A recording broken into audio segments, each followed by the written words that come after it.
So the new 2024 Monster Manual has arrived in 2025 from Wizards of the Coast. The third of the 3 core Dungeons & Dragons books is finally here. And while this whole not 6th edition has caused a lot of controversy and consternation, the new Monster Manual has caused a lot of the same, but in a different way. I try not to get political on this channel, but today I'm going to have to talk briefly about wokeness, about Elon Musk, and maybe another trigger word or two might find its way into this video. This is not a political rant though, I'm mostly going to stay focused on the game and its history. Hey there, I'm GM Jim from Wizards and Wordslingers. I'm not here to tell you who to vote for in the next election, but we are going to talk about Orcs and Drow being removed from the Monster Manual. Dwergar and Aasimar and a couple others were also removed, but we're going to zoom in on the Orcs and the Drow specifically. I know everyone and their dog is talking about this right now, and maybe it seems like I'm jumping on that bandwagon, but I think I have a fresh take. My theory on some of the underlying causes around all this might surprise you. If you're the sort of person who despises Wizards of the Coast for their wokeness, then it's natural to believe the only possible reason they could have removed the Orc is because of wokeness. But there are more things at play here, more than just one reason, and I'm going to get into that. But actually first we need to discuss bugbears and goblins. Because when Mordenkainen's Monsters of the Multiverse came out, bugbears and goblins were now official playable species for 5th edition. And in the new Monster Manual, goblins and bugbears are both included, but they are differentiated from playable versions. Mordenkainen's PC goblins are humanoid. Monster Manual fightable goblins are fey, same with bugbears. These differentiations are key to understanding the whole shebang. And why am I telling you this? A big part of this not 6th edition is clarification. Remember in 2014 how they made Bardic Inspiration and also just Inspiration? Well, the second one is now Heroic Inspiration. They could have completely renamed it to something like Hero Points, but then people would probably abbreviate it to HP like Hit Points, and so that might cause confusion. Game design is a constant struggle to find the right balance between functionality and aesthetics and usability. WotC has made several changes in newer books to remove ambiguous wording or make it easier to navigate. Because remember, Monsters of the Multiverse is an official 5e book. And according to WotC, all the 5e books are compatible with each other. This is a very important detail to remember. All 5e books are intended to be cross-compatible, and why did they do that? One thing I know about product development is that when you announce a new version of a product, sales of the old version plummet. I suspect when they were planning this 50th anniversary edition, the suits at Hasbro said, Curse of Strahd and other old books are still selling well, so whatever you do, don't cannibalize existing sales. So the new Monster Manual has to exist alongside Mordenkainen's. Or Mordenkainen's, I don't know. They have to play nicely together. The great thing about hard edition cutoffs is it becomes abundantly clear what's canon and what's legacy. With this non-new edition, there's no clear segregation line and it's more like a rolling cutover, so some books are more compatible than others. The current state of 5th edition's continuity is messier than a dog's breakfast. But real quick, could you hit the like button and subscribe below? It only takes a second and it helps us both out. Make sure to click all next to notifications. Also click the join button to get exclusive perks when you become a member. I'm not trying to wallow in the muck of an edition war. I'm talking about duplicating creatures and other things in the books and how they want to minimize that as much as possible for clarification. And now you might be saying, but Jim, there's both a 2014 and a 2024 version of the Eldritch Knight, so clearly WotC's backwards compatibility is not consistent in some areas.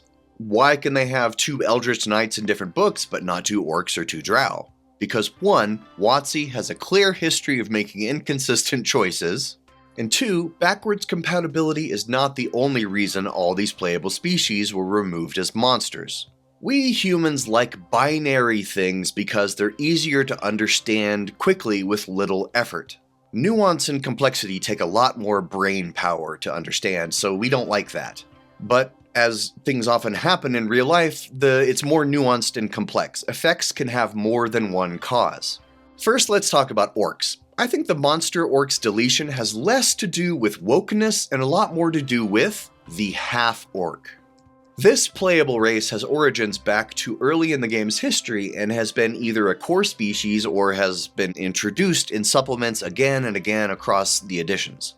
We got the last half-orc in the 2014 Player's Handbook, and here's the thing, when the half-orc was introduced decades ago, it was a novel concept.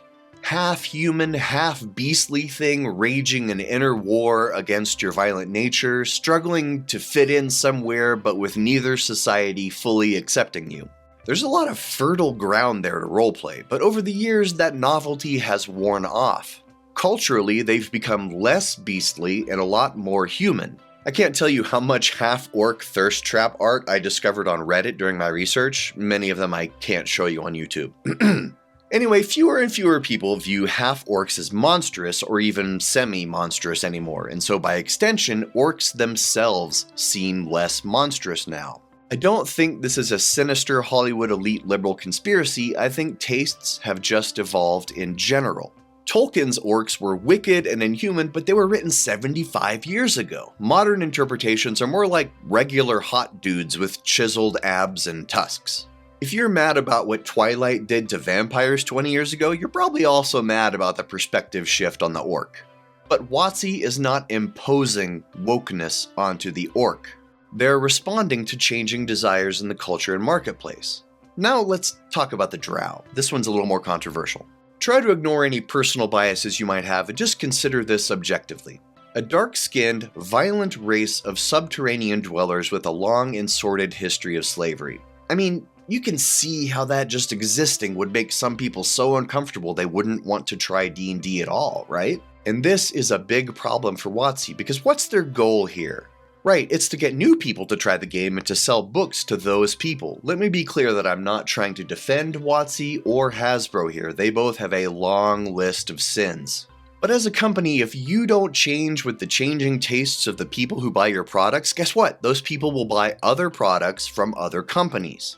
Even though it's been proven time and time again in the corporate world that it's cheaper to keep existing customers than it is to acquire new customers, most businesses only care about fresh meat like notches on a bedpost.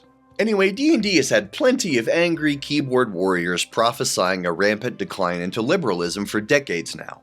The left-right political divide in TTRPGs is nothing new, but it's gotten intensified over the last few months, particularly since Elon Musk tweeted about it.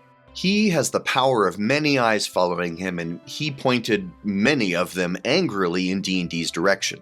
But here's the ultimate thing. If you're the kind of person who likes Dungeons & Dragons, who wants to play Dungeons & Dragons, but does not like the new direction of what some call wokeness, I have amazing news for you. You can ignore all these newfangled changes and still play the game your way.